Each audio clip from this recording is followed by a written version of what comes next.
They say business is about making money. But after more than 40 years of building businesses and watching thousands of entrepreneurs succeed and fail, I've learned something shocking. Most people don't have a business. They have a job disguised as a business. And here's the truth, no one likes to admit.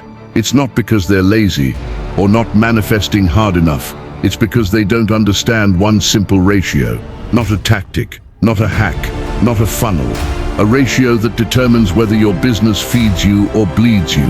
Once I understood it, my entire life changed. And I can promise you, after this video, you'll never look at business, cash flow, or entrepreneurship the same way again. You know, people often ask me, Robert, what's the one thing that separates rich entrepreneurs from broke ones? And I smile because they always expect me to say something exciting, like real estate, Bitcoin, or start a YouTube channel. But the truth, the answer is far less glamorous and far more powerful. It's not a tactic, it's not a funnel, it's not even a product. It's a ratio, a simple mathematical truth that determines whether your business feeds you for life or starves you to death slowly. And once you understand it, you'll never see money, business, or marketing the same way again. When I was a young man, I thought making money was about selling something, about working harder, about finding the next big thing. I was wrong. In my early days, I sold nylon wallets. I thought I'd made it, until competition came, and my product was copied everywhere. I went from feeling like a genius to being broke again, but that failure, as painful as it was, became my best teacher. It taught me the most important lesson about business: methods change, models endure. See, I used to chase methods, new marketing tricks, new sales scripts, new get-rich tactics. But methods are like milk, they expire. Models are like real estate, they appreciate it. And the model I discovered later on, the one that built my wealth, my companies, and everything I teach today, is based on understanding cash flow ratios. Hey, if you're into real, down-to-earth money talks and mindset shifts that actually teach you something, go ahead and hit the like button, subscribe to the channel, and turn on the notification bell. Do you know that most business owners love to brag about revenue? Oh, my company made $1 million this year. Congratulations. But if your expenses are $1.1 million, you're not a business owner, you're a professional gambler. The rule in business and investing is simple: don't run out of cash. If you can control your cash flow, you can survive. If you can grow your cash flow, you can win. If you lose control of it, game over. And here's where the ratio comes in. There are two questions every entrepreneur must know. 1. What is a customer worth to you within 30 days? 2. What does it cost you to get that customer? That's it. If your customer is worth more than they cost, you have a money machine. If they cost more than they're worth, you have a ticking time bomb. It's not sexy, it's not complicated, but it's the difference between wealth and bankruptcy. Let me make this real for you. Back in the 1980s, I had two friends who started restaurants in Hawaii. Both were smart, both were hardworking, both loved food. One of them, let's call him Dave, built his business around cash flow. The other, let's call him Mark, built his around popularity. Mark's place had the best decor, celebrity photos, a big grand opening. Dave's place, small tables and great service. But here's the difference. Dave understood his numbers. He knew that for every $10 he spent bringing in a customer, that customer brought him $25 back within the month, and $300 over the year. Mark, he had no idea. He just hoped his marketing worked. Guess who's still in business today?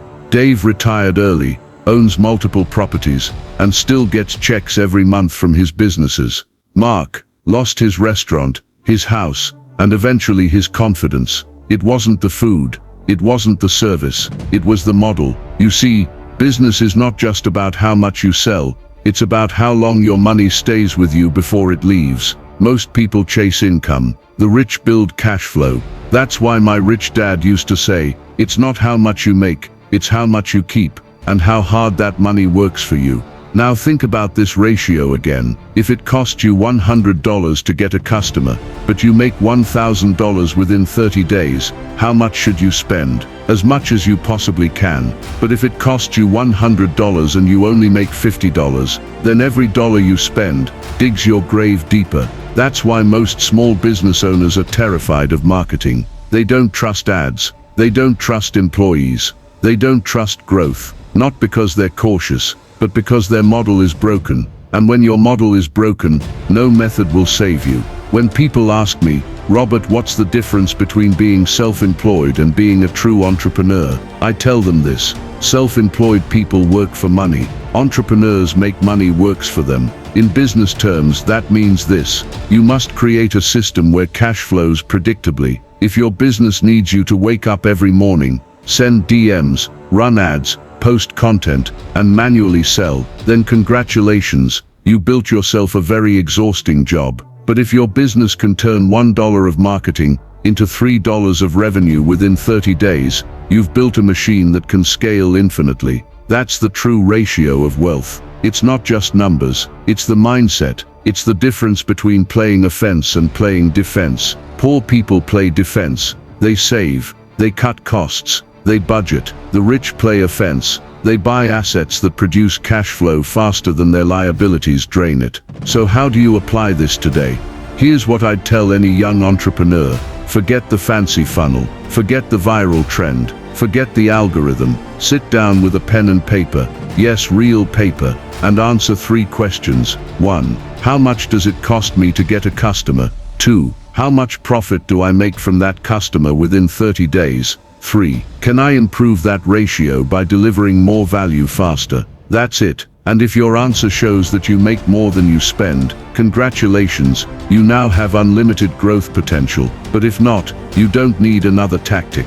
You need to rebuild your model. Remember, a good model prints cash, a bad model prints excuses. I once met a young man at a seminar who proudly told me, Robert, I've been in business for 3 years, and I've finally gone viral on TikTok. I said, that's great. How much money are you making? He looked at me and said, well, I'm still figuring that part out. I smiled and said, then my friend, you're not an entrepreneur. You're a very enthusiastic volunteer. It's not about attention. It's about retention. It's not about followers. It's about cash flow. And it's not about how many people know your name. It's about how many assets work for you while you sleep. That's how my wife Kim and I built financial freedom. That's how I built my real estate empire. Not through flashy marketing, but through sound models that made every dollar come home with friends. When I was young, I was terrible with numbers. I used to think that math was something for accountants, not entrepreneurs. I believed passion and hard work were enough, until I went broke.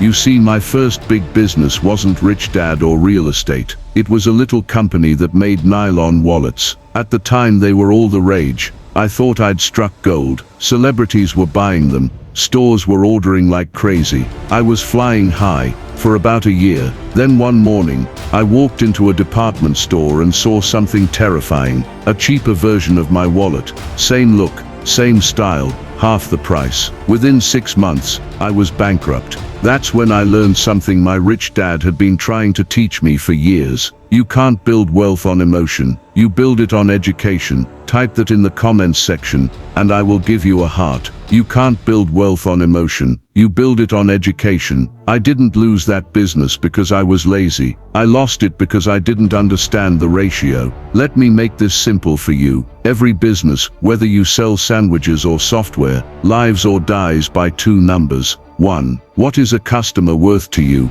2. What does it cost you to get that customer? That's it. Everything else is just noise. The first number is what we call lifetime value, or as I prefer, lifetime gross profit. That's the total amount of money your business earns from one customer after you've paid for what it costs to serve them. The second number is your cost of acquisition, how much it costs to bring that customer in the door. The game of business is simply this: make the first number bigger than the second. Sounds obvious, right? You'd be surprised how many entrepreneurs never calculate either one. I once spoke with a young cafe owner in Los Angeles. She told me proudly, Robert, I get so many new customers every week because of Instagram ads. I asked her, how much does it cost you to get one? She paused and said, well, I'm not sure, but my followers are going up. That's not business, that's marketing. So I said, let's find out. How much did you spend last month on ads? She said, about $5,000. How many new paying customers did you get? About 100. So I said, congratulations, your cost per customer is $50. Now how much do those customers spend? She said, they usually spend about $10 per visit. How many times do they come back? She said, oh, maybe once or twice. So she was spending $50 to earn $20. I told her, you don't have a cafe, you have a very expensive charity. Now in business, this ratio is everything. Your LTV to CAC ratio, lifetime value to customer acquisition cost, determines how far you can grow before you crash. If it costs you $1 to get a customer, and you make $3 in profit, that's a 3-1 ratio. Not bad. But here's what most people miss. That ratio has to be much higher when your business is manual, when it depends on you. Let me explain. If your marketing, sales and delivery are automated, meaning your system runs itself, a 3-1 ratio works fine. But if your business depends on human labor at every step, on you chasing leads, you making the sale, you delivering the service, then your ratio needs to be closer to 12-1. Why? Because people get tired, systems don't, because humans cost more as you grow, automation doesn't, and because time, your most valuable asset, can't be scaled. That's why so many small business owners burn out. Their time runs out before their money runs in. Now let's step back for a moment. Why am I telling you all this? Because this ratio, lifetime value to customer acquisition cost ratio, LTV to CAC, is simply a business version of what I've been teaching for 25 years in Rich Dad Poor Dad. Your goal in life is to own assets that bring in cash flow and minimize liabilities that drain it. Your business must do the same. A smart entrepreneur treats every customer like an asset. A poor entrepreneur treats every customer like a one-time transaction. The rich don't work for money. They make their models work for them. When you understand your numbers, when you see how money moves, you can make intelligent decisions. You stop guessing, you stop reacting, you start controlling. That's financial intelligence. Let me give you a story I tell my students. Two friends open restaurants, same street, same food, same number of customers. One charges $20 a meal and spends $15 to make it. The other charges $25 and spends $8 to make it.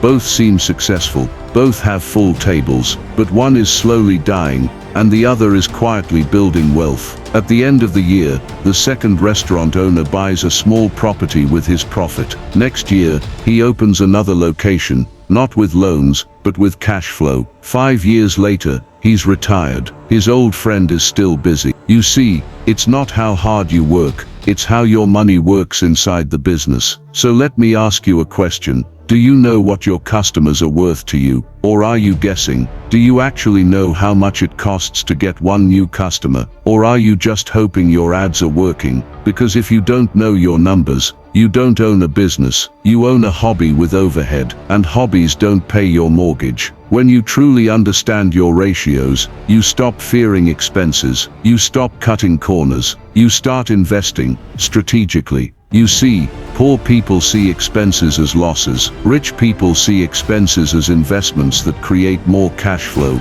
That's the mindset that builds wealth. So let's make this simple. Grab a napkin, yes, a real one. On one side, write total marketing and sales cost for last year. Add up your ads, commissions, freelancers, everything. Then divide that by the total number of new customers you got last year. That's your cost per customer. Now on the other side, write total revenue per customer, delivery costs. That's your gross profit per customer. Now divide those two numbers. That's your ratio, your LTV to CAC.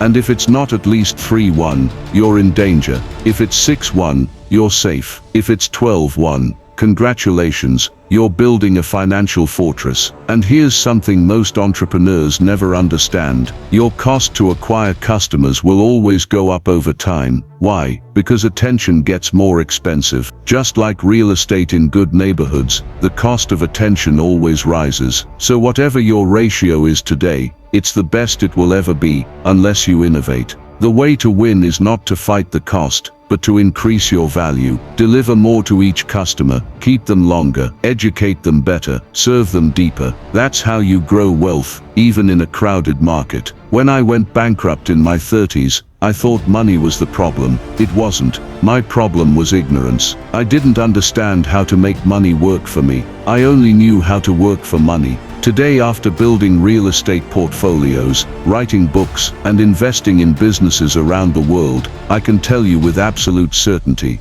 the most powerful skill you can develop as an entrepreneur is the ability to understand your own numbers, not your accountants, not your marketing agencies, yours. Because the moment you can see how money flows through your business, you become financially free, even before your bank account shows it. That's what I call real education. So before you chase your next method, pause. Ask yourself, do I have a business model that creates cash flow, or just a hustle that burns it? Because once you understand this ratio, once you master the game of cash in versus cash out, you'll never fear competition again. You'll outlast the marketers, you'll outsmart the methods, and most importantly, you'll finally own your time, your freedom, and your financial future. Because business, my friend, is not about working harder. It's about working smarter on the right model, and that's how the rich really get richer. It's not about working harder, it's about getting smarter with the math that makes you rich. You don't need another hack, you need financial intelligence. That's how you turn your business into an asset,